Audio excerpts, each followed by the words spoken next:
documental, we are going to talk about the male reproductive system. We're going to see everything about it. I hope you enjoy this documental.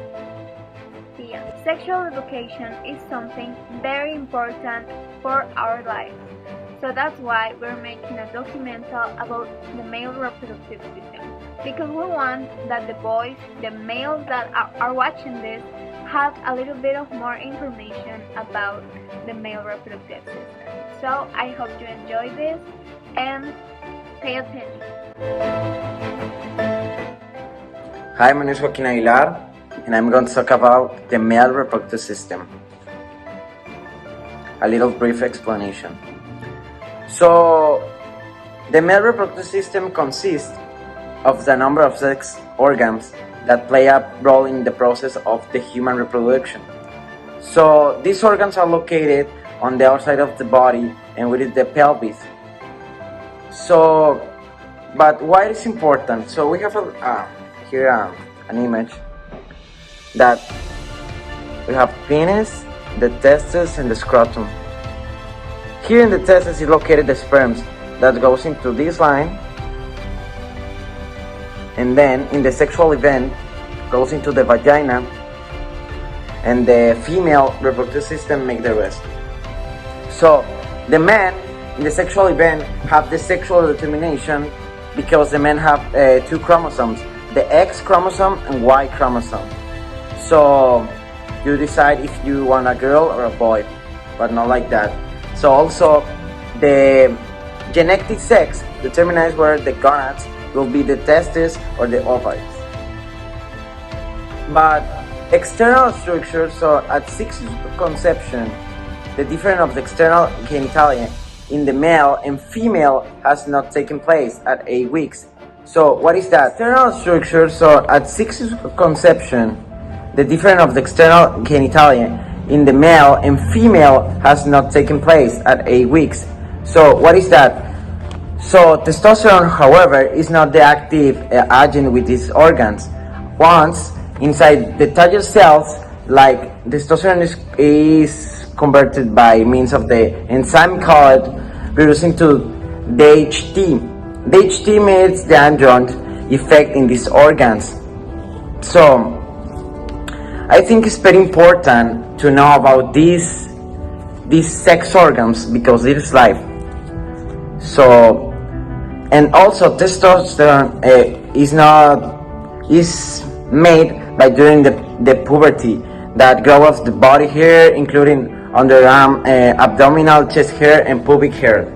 So I think also it is important this part of life. So thanks, and this is my part of the male reproductive system. Thanks.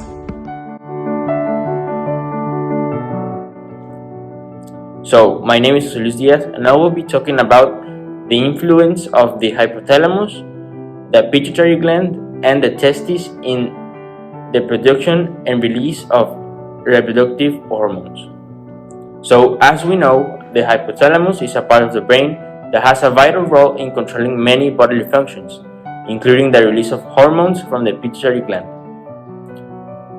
The testes are oval glands about the size of a very large olive that lie in the scrotum, secured at either end by a structure called the spermatic cord.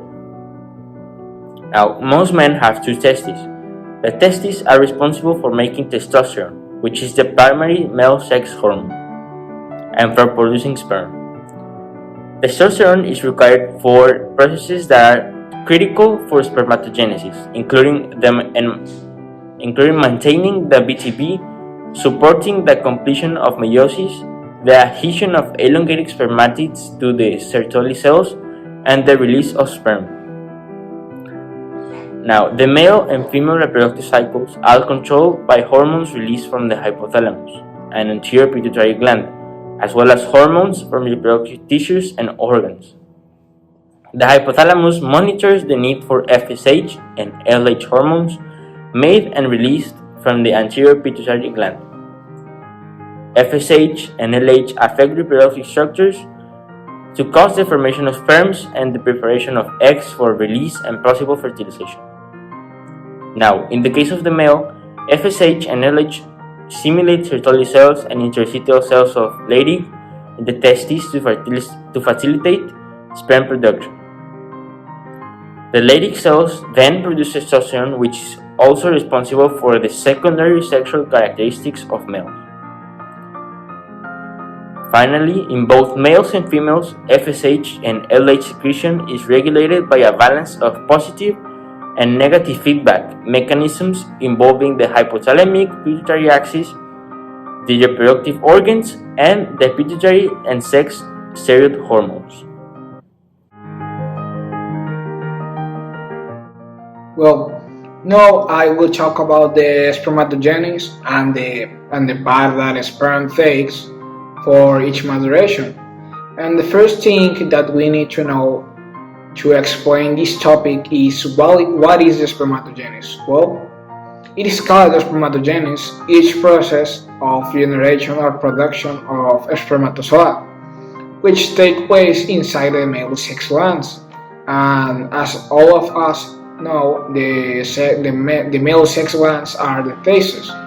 This happens inside the testes, specifically in the seminiferous tubules that are like coiled ducts of about 30 to 60 centimeters in length, and they have around 0.2 millimeters in width. Well, inside the testicles we can find between a thousand of these kind of ducts. Well, as we know, spermatozoids are gametes or male reproductive cells endowed with half of the individual's genome, and these have their own mobility through a single flagellum. The flagellum is the same thing as a tail, and the spermatozoid needs this tail to move around the vagina and go to the egg. Well, spermatozoids are expelled from the body during ejaculation along with the rest of the seminal content, and this mix of things is called semen. This happened with the sole purpose of finding an ovum ready to be fertilized. They fuse to give rise to a new life. Well, then we have the sperm life or the stem measure. As we know, the sperm is produced by the testes, and they measure inside the epidermis, which are like a tightly coiled tube outside the testes. Well, maturation is necessary for the sperm to be able to swim to the egg. As I mentioned, they only have one way to move around the vagina or swim. This is the tail. This is why it is so important to have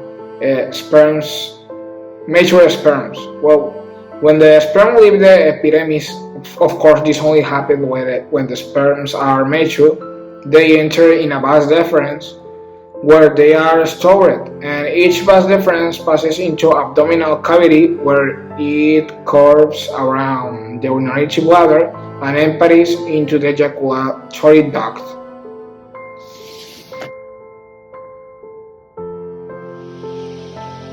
In ancient times, when people lived little and their only purpose was to reproduce, there were not contraceptive methods. As time went by, the world evolved together with the population. Contraception methods were invented in order to reduce the risks of procrastinating and sexualized transmitted diseases.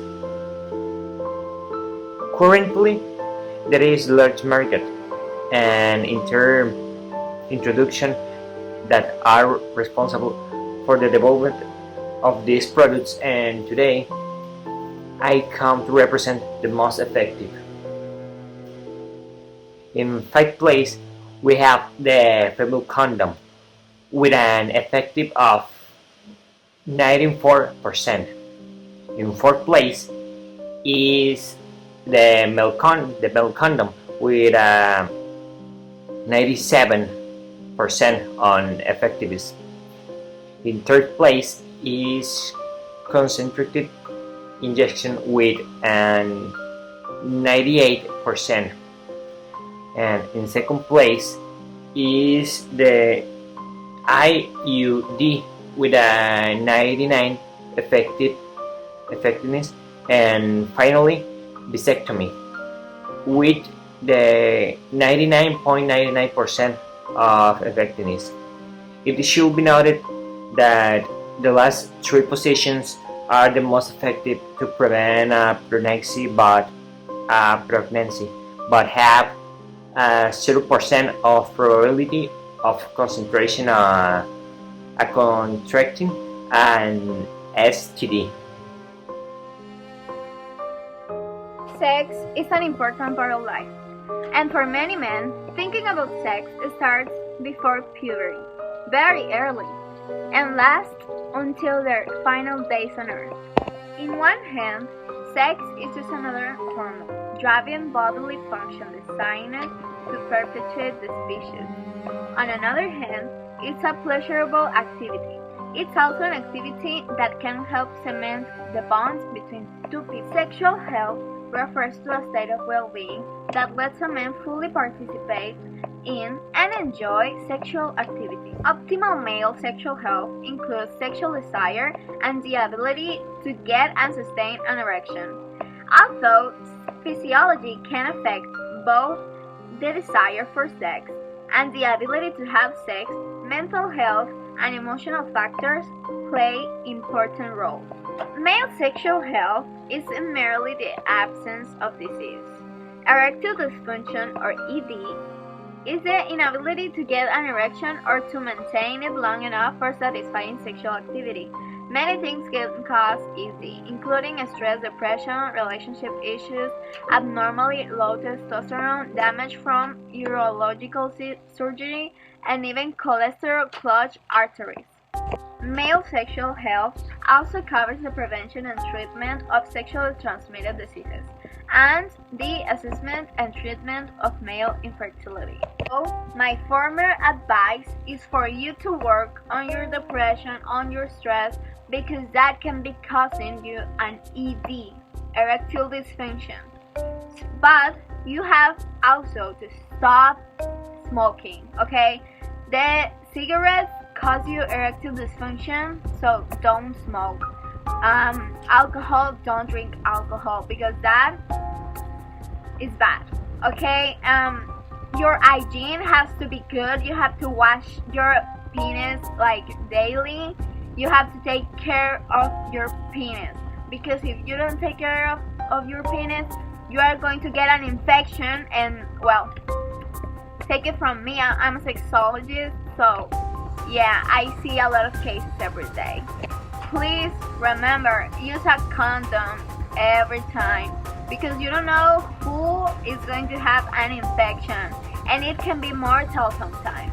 So yeah, you have to take care of your parts, of your body parts in general, not just your penis, your whole body, because if you get an infection there, it can affect in everywhere, like it. Now we can jump to a conclusion. Why are we talking about this? Why? Because it's very important for males to know about this, to know about that they have to take care of their sexual health, in their mind, in their penis, everywhere, because your mind affects everything in your body, like emotions, stress, depression can get you sick, physically sick. So yeah, if you have depression and stress, work on it, because it's going to affect on your sexual life. Okay, thank you for watching this documentary. Thank you a lot. Bye.